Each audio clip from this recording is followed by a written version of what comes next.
Alex Smith's winning percentage better than Peyton Manning, better than Aaron Rodgers, better than Tom Brady, better than everybody else. 26, 5, and 1.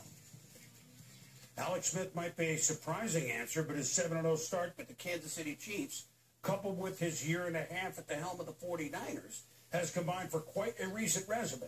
The Chiefs are football's last unbeaten team, and you could have gotten long odds on that before this season started. Smith and the offense are very young. They have played along nicely with a Kansas City defense that's been ferocious. Last week, they scored only 17 against Houston, but that's okay. The defense allowed 16. So here's the point total given up game by game by the Chiefs, all right? 2, 16, 16, 7, 17, 7, 16. That'll get it done. But don't think that they are resting on their laurels. The best thing about this team, we go back to work. Even though we had a good game or we got a lot of props for winning, we go right back to work, hungry, trying to get another win. We're just trying to get to 1-0 this next game coming up. Being in the middle of it, 7 games in, there's no time to take satisfaction for me. I mean, you're right in the thick of this. And I think when the season's done, that's the time for reflection and things like that. Into Arrowhead today comes Cleveland, who only a couple of weeks ago had won 3 in a row, and they were tied for first in the AFC North.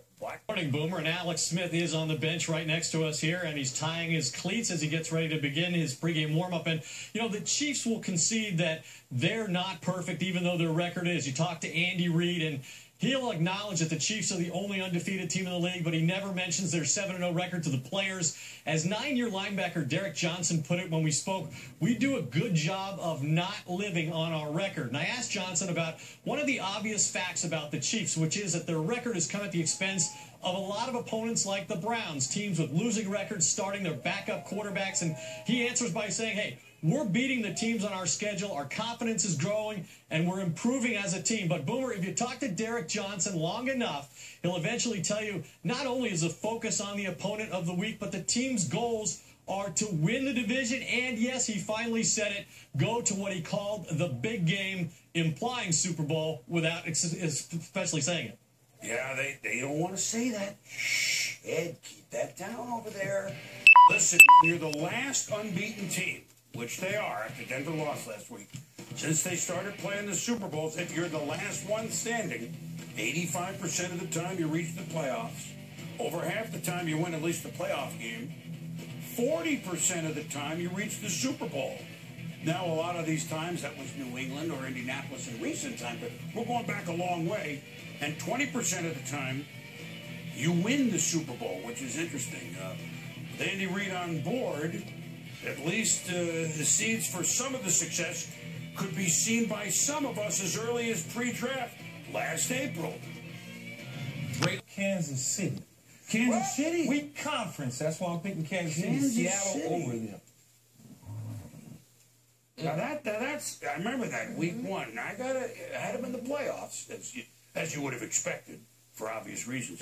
But Super Bowl, what did you see in them then, before the season started, Keith? Well, I go back to 2010 when they made the playoffs. They were a very good football team. Then between 2011 and 2012, it was a disaster. The organization was all over the place, but they drafted some really good players. One of the biggest problems that they had was at the quarterback position. And I tell Tommy and CeCe this all the time. If you don't have a quarterback, I don't care if he's a manager or not, if he's not efficient, you can't be productive. They go out, they get Alex Smith. Then they go out and get Andy Reid. Then they get Alex Smith. They put those two together. With all those other players, the team is just, it is what it is. And then you look at the AFC conference as a whole. You talk about their division.